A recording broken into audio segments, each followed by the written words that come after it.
Novel Asam Manis Stella, episode 37. Selang beberapa minggu Stella wisuda. Saat itu Stella mulai mencari kerja, mengirimkan CV dan lamaran kerja ke beberapa perusahaan IT melalui email. Menunggu hampir sebulan, akhirnya Stella mendapatkan panggilan interview di perusahaan IT di Jakarta Pusat. Stella sangat senang dan bersemangat sekali.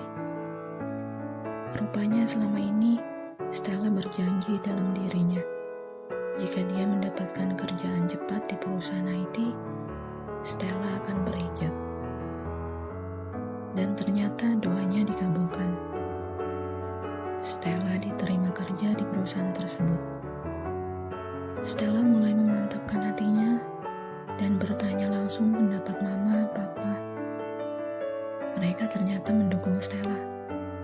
Dan akhirnya hari pertama masuk kerja, Stella langsung mengenakan hijab sesuai nazarnya saat itu. Stella gadis tomboy yang masih manja. Tampaknya sudah mulai bersikap dewasa, walau masih dalam tahap belajar. Setiap hari Stella berangkat kerja jam 6 pagi, menggunakan jasa transportasi kereta. Pergi pagi, pulang malam. Dan kadang Stella harus menunggu lama di stasiun jika ada gangguan sinyal di jalurnya.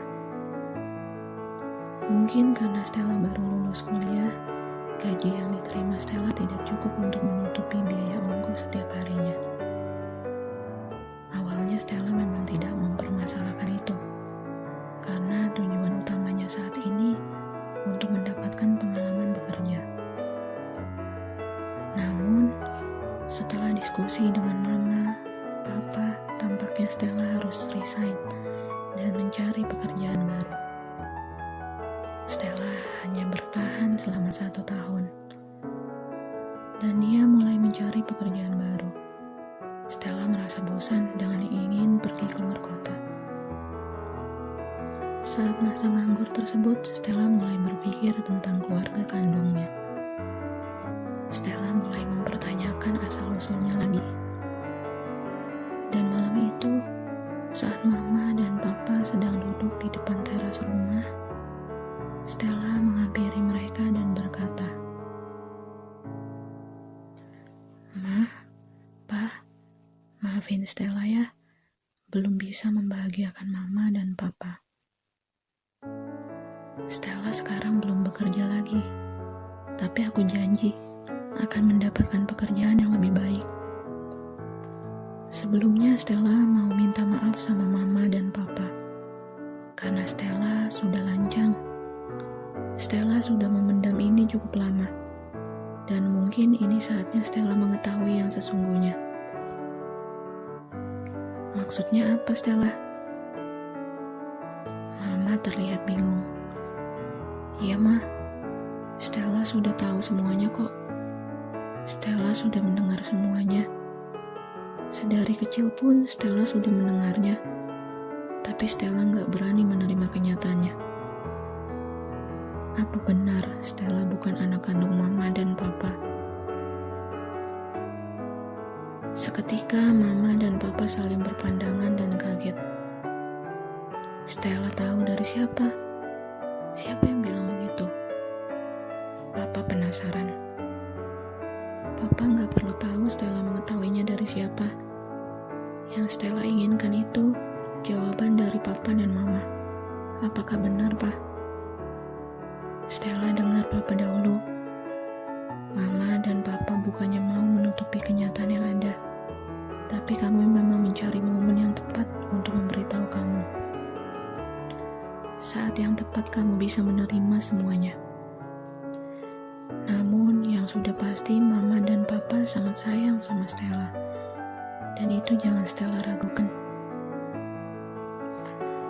Karena Papa takut Stella pergi jauh setelah Stella tahu kebenarannya.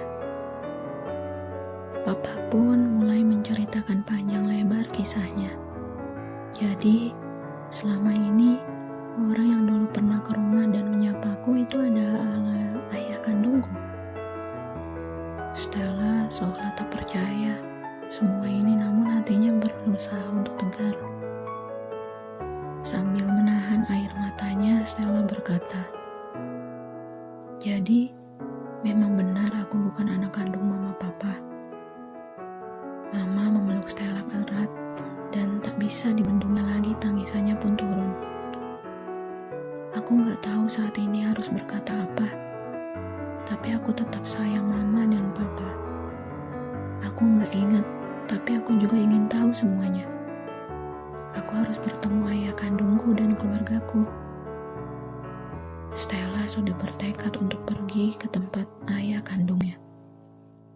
Mama dan papa merasa berat karena mereka takut Stella tidak akan mau pulang ke rumah mereka lagi.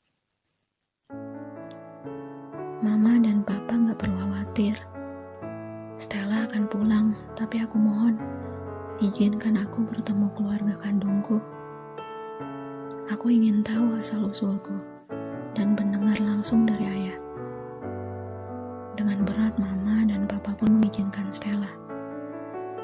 Malam itu, Stella mulai memilih baju-baju yang akan dibawanya. Selang 2 hari, Stella pun berpamitan dan pergi ke Jember, tempat ayah kandungnya berada. Mama dan papa bilang kalau ayah sudah menikah lagi dan sudah memiliki anak. Aku akan mencari tahu semuanya setelah bertemu ayah. Semuanya akan aku tanyakan, dan rasanya banyak sekali yang aku ingin ketahui. Banyak sekali sesuatu yang mengganjal hatiku. Sepanjang perjalanan di kereta, Stella banyak melamun, dan sesekali dilihatnya HP-nya. Rupanya ada SMS dari mama menanyakan keberadaanku. Mungkin mereka sangat khawatir, karena baru kali ini pertama kalinya aku pergi jauh dan sendirian. Tak lama mama SMS. Della pun langsung menelponku, dan dia pun menanyakan keberadaanku. Della tidak menyangka aku akan senekat itu. Tapi hatiku berkata aku harus bertemu ayahku dan bertemu saudara-saudaraku yang lain. Setelah 14 jam perjalanan yang cukup panjang, sampai juga aku di stasiun Surabaya. Dan aku pun langsung melanjutkan perjalanan menggunakan bus kota di Jember. Stella sudah tak ingat lelahnya. Yang dia inginkan cuma cepat sampai tujuannya. Setelah berjam-jam perjalanan, akhirnya sampai juga Stella di terminal bus Jember. Rupanya ayahku sudah menjemputku dan menungguku. Bertahun-tahun lamanya tak bertemu, namun ayahku tetap mengenaliku dan memanggil namaku. Tak menunggu lama, ayah mengajakku pulang ke rumahnya. Membawa sepeda motor keluaran lama. Rasanya seperti di dalam mimpi. Aku pergi keluar kota sendirian demi bertemu dengan ayah kandungku. Aku merasa sangat senang, campur sedih dan takut. Senang karena aku telah sampai dan aku bisa sendiri ke tempat ini.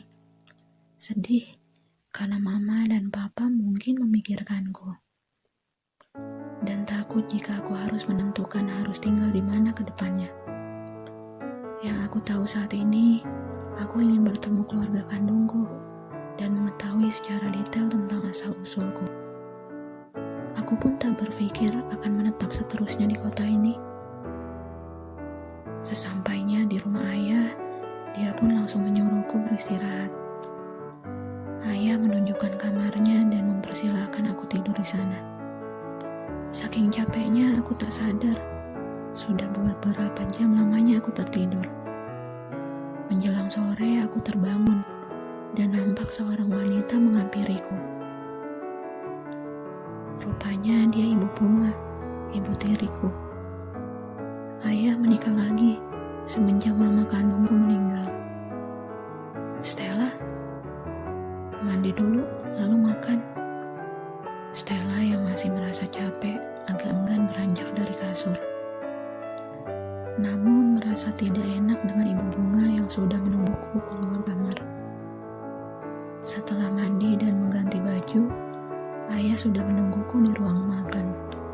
Pertama kalinya ayah ngobrol panjang denganku. Ayah menceritakan detail asal-usulku, namun ayah tak mau bercerita banyak tentang keluarga mama kandungku. Entah kenapa seperti ada yang ditutupi darinya. Aku yang saat itu hanya berfokus dengan ayah dan merasa tidak semua cerita harus ku ketahui semua. Yang aku pikirkan saat itu, bagaimana caranya aku dekat dengan mereka. Ayahku memiliki 4 anak setelah perkawinan keduanya. Mereka adik-adikku. Rasanya aku tak percaya. Yang tadinya aku menganggap aku adalah anak bungsu, tetapi masih memiliki saudara kandung selama ini. Dan akhirnya kami dipertemukan. Bersambung.